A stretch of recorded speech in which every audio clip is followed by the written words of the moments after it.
So we're out for a walk today in the New Forest. Perhaps a little bit of foraging, perhaps a little bit of weird stuff in a can, maybe a bit of slow TV, who knows. But we're going to have a nice day out in the forest.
Oh, Jenny's found something. Let's go and have a look and see what Jenny's found.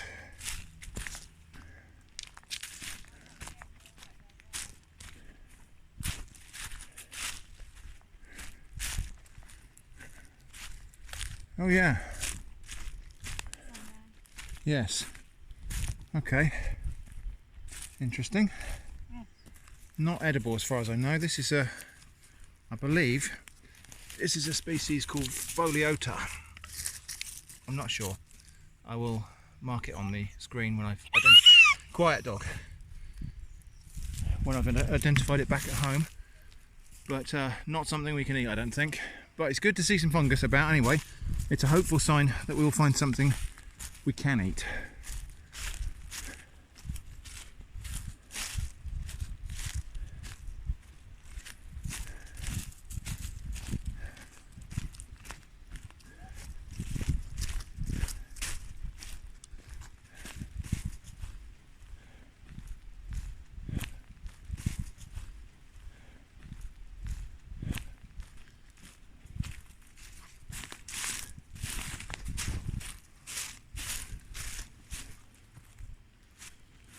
So this bit of woods here is the same woodland where I visited, I think it was last year, and found so many seps that you could hardly move without knocking one over.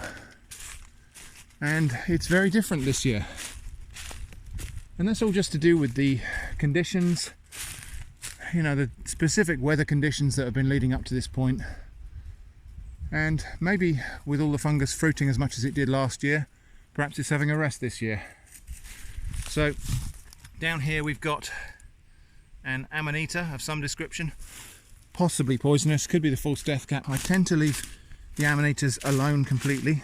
There are some edibles in that family, but they're also some of the most deadly poisonous mushrooms also in that family, so I tend to give the whole family a wide berth. Kind of mushroom racism, I suppose, really, but there you go.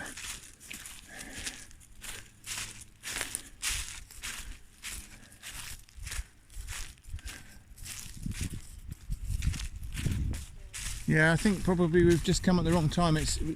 We've had some rain in the last couple of days, but that is not enough time for the mushrooms to actually spring up. But this little cold spell and wet spell we're having now, as long as it's followed with some slightly warmer temperatures, it should make it a productive year. Okay, this is interesting here. This scrape here, and Eva, pull her away from it. This scrape here is deer, and deer have been probably rutting in this area here, and the males will scrape away at the soil here and then scent mark it with their urine and musk, and that's why Eva wanted to roll there, because it's stinky.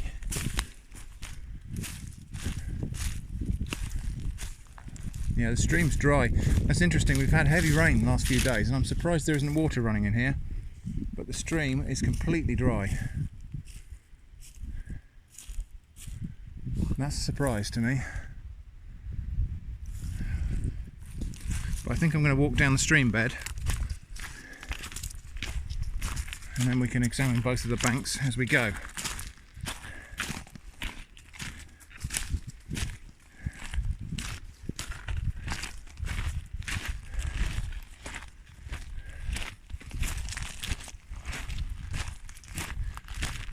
it's not completely unusual for streams in the New Forest to dry up like this. They are quite seasonal, and some of them are what they call ephemeral, so they're streams that really only run when the weather is wet.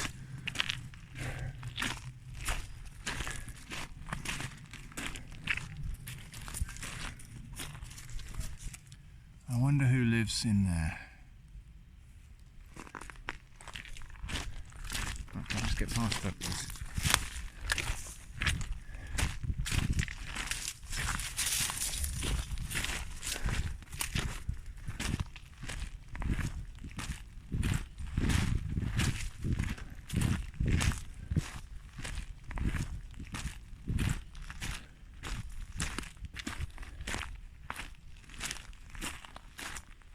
So we've been here before because this is the bank where I leaned over to pick hedgehog mushrooms, and I can actually see some hedgehog mushrooms down there, so we'll see if those are worth picking in a minute. But this was a little waterfall last time we saw it, just a little babbling rill, and you can see where the water, as it's flowed, has carved out a chunk of the bank there. So we've got hedgehog mushrooms here, but they're too small. I'm not going to pick them. They're not worth. It's too small. It would be a shame to pick them. No. We need to find bigger than that, really, and more than that. There's a few more of something there. That's sulphur tuft, I think, just in there. Not edible. I don't think it is anyway.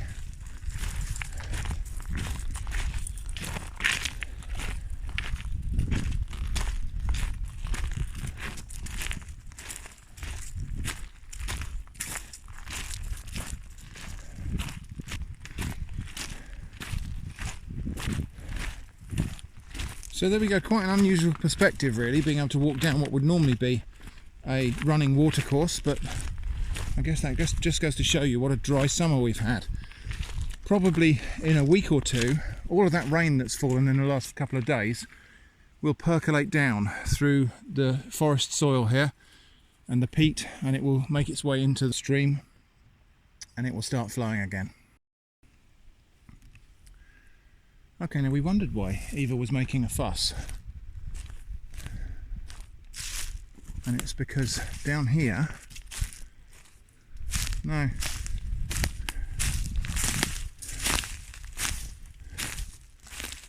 you see that? Right down there, a big stag just resting, just looking at me.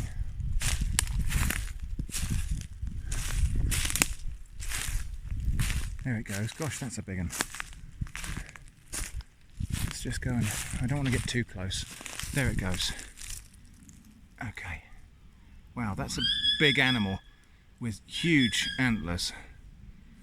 But yeah, I'm not going to go closer because I really don't want to be chasing those around today. Poor little Eva would love to go and run with the deer, wouldn't you? No, you can't. You can't. No, you can't. It's gone.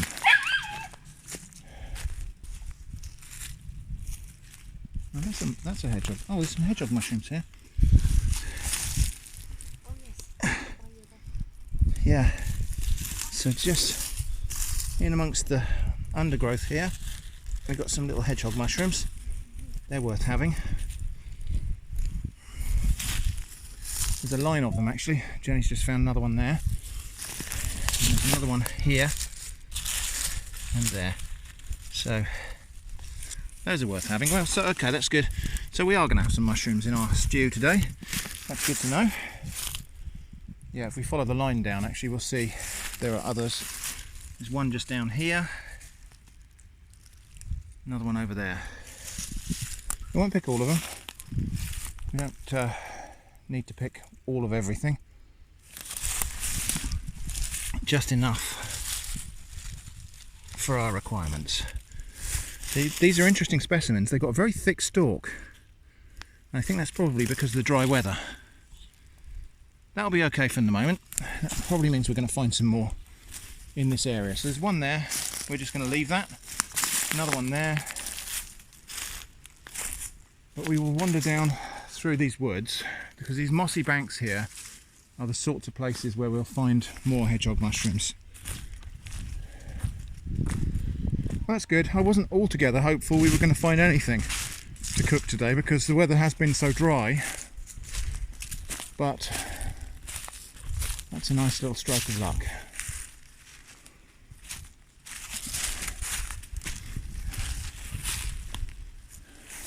Eva, you're not chasing the deer. It is not happening. I'm not doing that again. Now, here's the thing where looking on the ground can tell you what else you might want to look for, because these leaves here, that's a sweet chestnut leaf, which must mean, yes, there we go. So there's a sweet chestnut tree.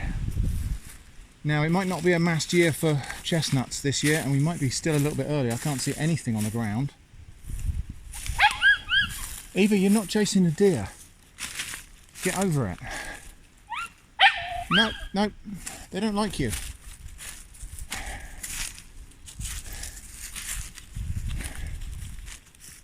So it's a bit awkward that we have to keep the dog on the lead here, but she would just be off after those deer and we might never see her again.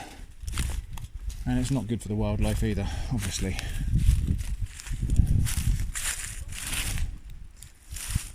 Oh, Jenny's found a chestnut. It's quite a small one though, isn't it? I don't think that's going to contain anything. I've got a knife if you want to have a poke at it. They're very small. There's a knife if you want to have a dig at it. I usually find the way to do it is just to roll it under your foot. But no, there's nothing inside these. They're too tiny. I think we leave these for the squirrels.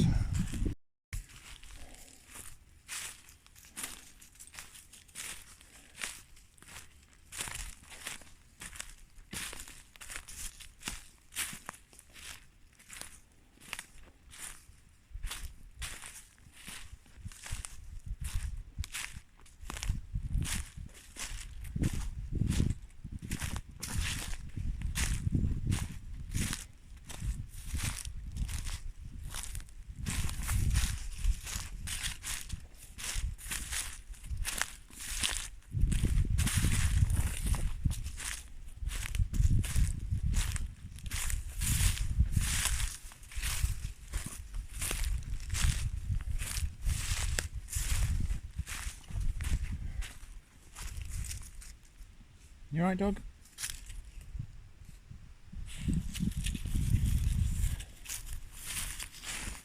Interesting, there's a lot of acorns here as well. It's a massed year for oak trees in our area, but also out here. It's interesting how it synchronises.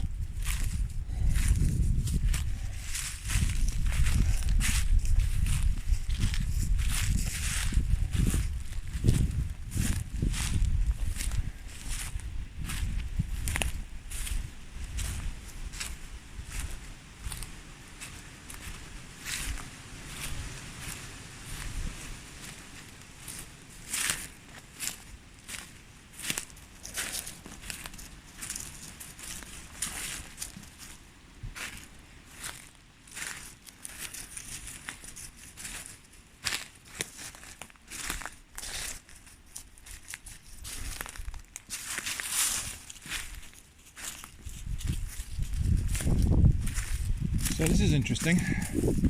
So beech trees have a habit of falling apart, and that's why you never camp underneath a beech tree in the woods, because they get to a certain size and they get rotten in the middle and they fall apart, and that's what's happened here. But I don't know if you can see what I can see here. If you look at the end of this beech branch here, well, I'll just go and show you. So this fallen branch of beech is still hanging on to life. It's still got leaves on it. So how has that happened? Let's go and have a look.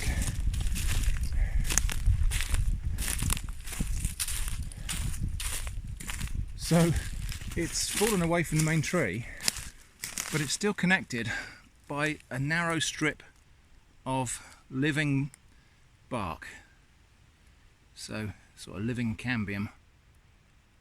And that's just about managing to keep those branches on the end there alive. That's interesting, isn't it? I don't imagine that this will last very long, but it's interesting to have stumbled across it while it's happening, isn't it?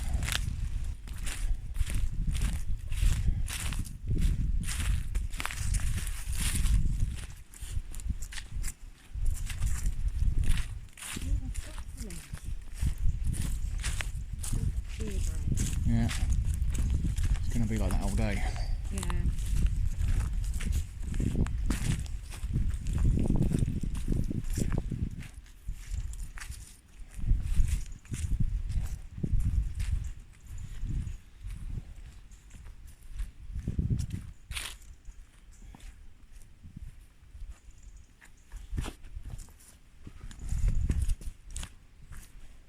So I've brought you to this bit of the forest before. In fact, this is where we found the deer that were making rutting noises. In fact, I think that log over there is where I carved that spoon.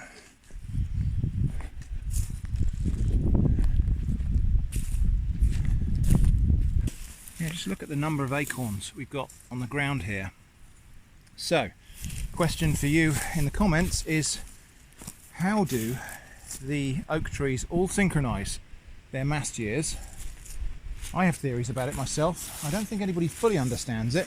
It's thought to be some sort of chemical signals between the trees, but I don't believe it's fully understood. So there is a productive area of inquiry for budding young scientists. I personally think it could be the mycorrhizal fungi which work in cooperation with all of these trees and interlink their roots. So there's a potential path there for signal chemicals to make it across from one tree to another. So we've got another Amanita down there, but leaving that alone. I think that might be the false deathcap. Don't really know. Right, this one I think, Jenny. Okay, now because I didn't have much hope that we were going to find very many mushrooms today, I did actually bring some ingredients with me to start us off. And we're still going to use all of this. So put that out of the way for the moment. And we'll just get our mushrooms prepared. So these hedgehog mushrooms need very little preparation. I'm just going to cut away the soiled part of the stalk there, scrape away some of the other dirty bits, just rid them of any bits of forest debris. They're not dirty, well they are, it's clean dirt.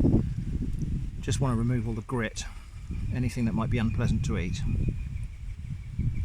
If anybody knows what that bird is making noise in the background, please let me know in the comments.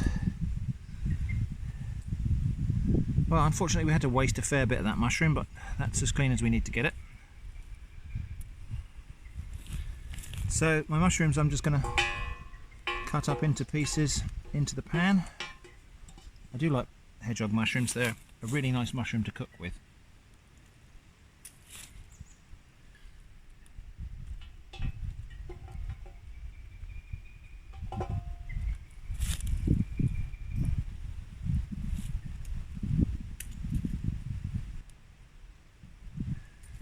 Right, that's good enough. Okay, so we're going to fry this off, but in with that I'm going to put my little onion that I've got here. So we'll take all of our waste home with us, even though it is biodegradable, it doesn't belong here in the forest. So this stuff is going to go home for my compost heap. So just going to cut up the onion into there as well. So I've got a piece of celery I brought with me. I think we'll fry off all the vegetables before we cook the potatoes.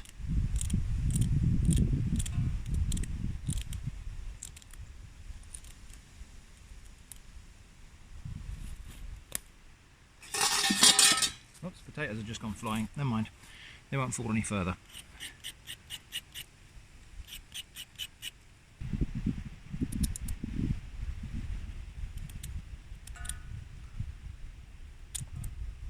Save these little bits of carrot because Eva might eat them.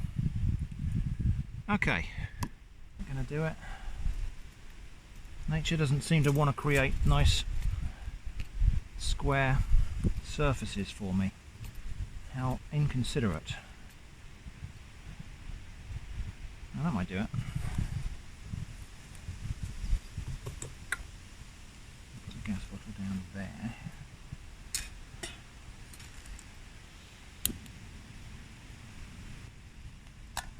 Yeah, that's good. A little bit of shelter from the log as well, that's good to know. Right, let's go and retrieve the potato.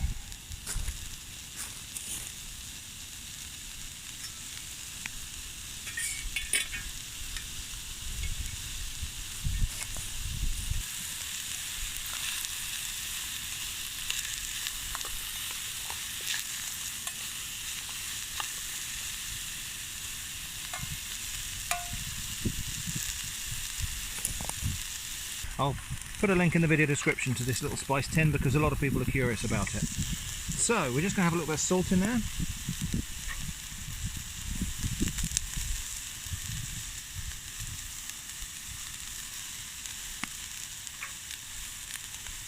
Well, it smells fantastic already. The combination of mushrooms and onions, I think, is what I'm smelling here chiefly.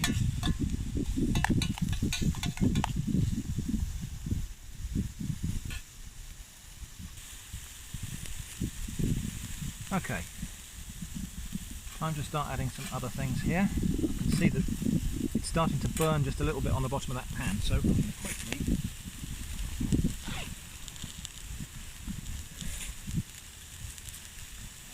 get in there with some water, some herbs, tiny bit of pepper, not too much because Jenny doesn't like too much pepper, and probably part of a stock cube. I don't think we'll put a whole one in there because it's not a big pan. I'll take the other half home and use it. Welcome to Weird Stuff in a Can in the Woods. Today we've got this. Now, I'm going to butcher the pronunciation of this. I don't know. This is from the Czech Republic, and obviously the English pronunciation of these letters would be Hovézy Mazo, or Hovézy Maso. I'm sure that's not right. Please let me know in the comments, or maybe link to how I should pronounce this. So this is one of the cans that was kindly sent to me by Nalim27 last year from the Czech Republic, and all I know about this is it's beef. I do think we should take a little moment to appreciate the design on this can, because isn't it beautiful? I absolutely love the design on this label. It's a kind of metallic floral radial pattern, and I just think that's beautiful. So I'll do a close-up on the ingredients in case anybody wants to see that. They are not in a language I can read, so there they are. If you want to pause and make sense of that, then be my guest. So I'm assuming this is some sort of beef in gravy because I can hear it, a sort of semi-liquid contents in there. So let's open it up and have a look. Now, here's something you probably haven't seen on Weird Stuff in a Can before. I'm going to use the pull tab because I'm out here in the woods. I didn't bring my can opener. I purposely didn't bring my can opener because it's just extra weight to carry. So I am using the pull tab today. I don't hate these things. I just find a can opener much more civilized. So there we go. So I can see bits of, I presume that's little bits of fat or something. Yeah, and a big chunk of meat in there in a kind of jelly-like liquid, which is probably some sort of aspic type gravy. Let's have a sniff. Well, it smells very, very meaty. And I think it's like potted meat, so it's not as minced up as corned beef would be. This is cuts of meat that are in a sort of gelatin sauce. Now I'm going to try a little bit cold, but most of this we're going to have in with those potatoes and mushrooms that we're cooking. But let's have a taste.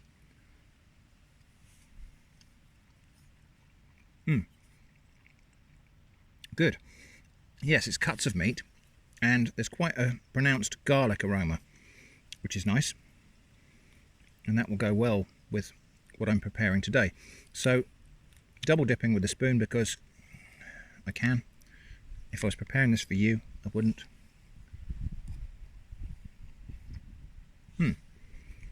Yeah, so it's a bit like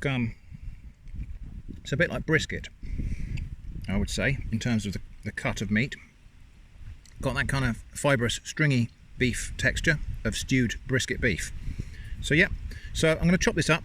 We'll get it in with our potatoes and stuff. I have no idea if that's the right way to serve it, but it's how we're going to use it today. Right, so let's check on these potatoes and see how they're going.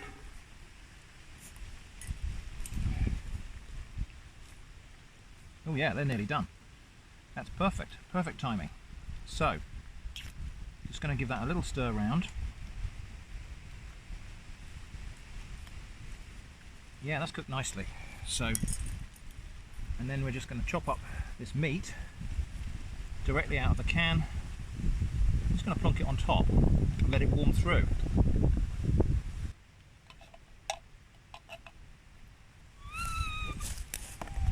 Not yours. I know it smells awesome.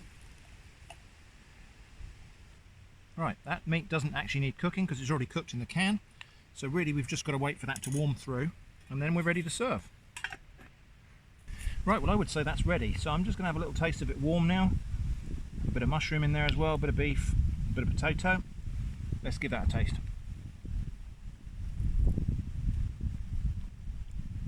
Oh, that's really good. And the warmth has just relaxed all that meat and given it a nice soft texture, which is a lot nicer than it was straight out the can. But yeah, that's good and tasty.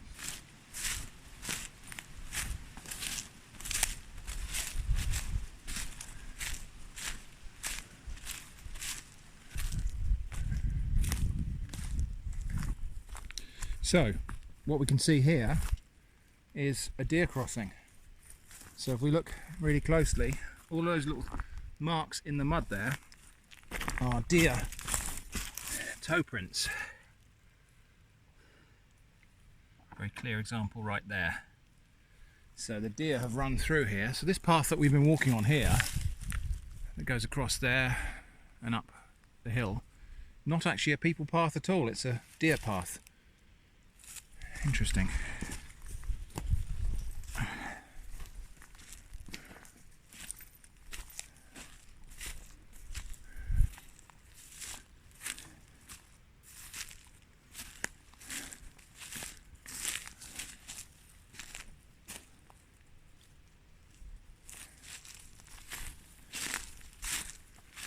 We did actually see a huge herd of deer run through just now. Of course, I didn't have the camera running.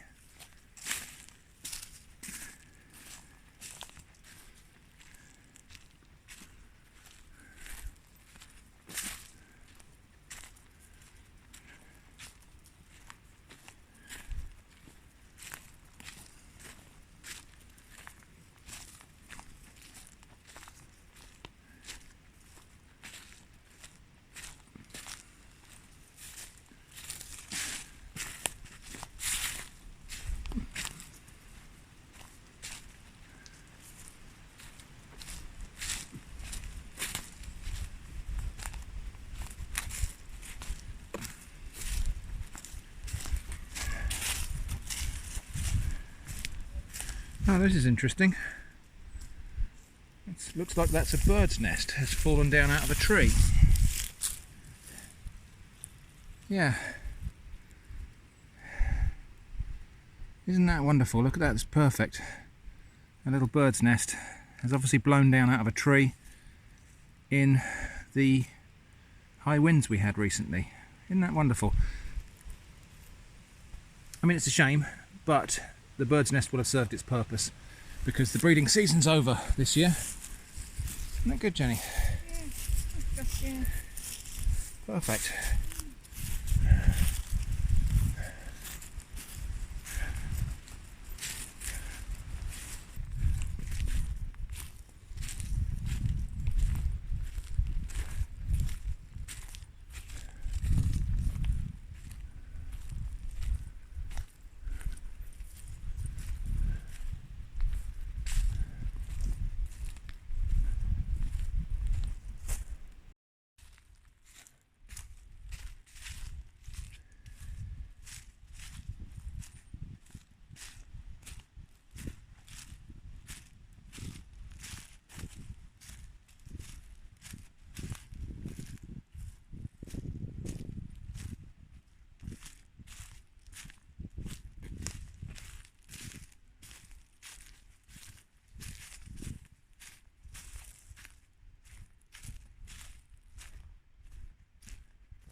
Thanks for watching, and I hope to see you again soon.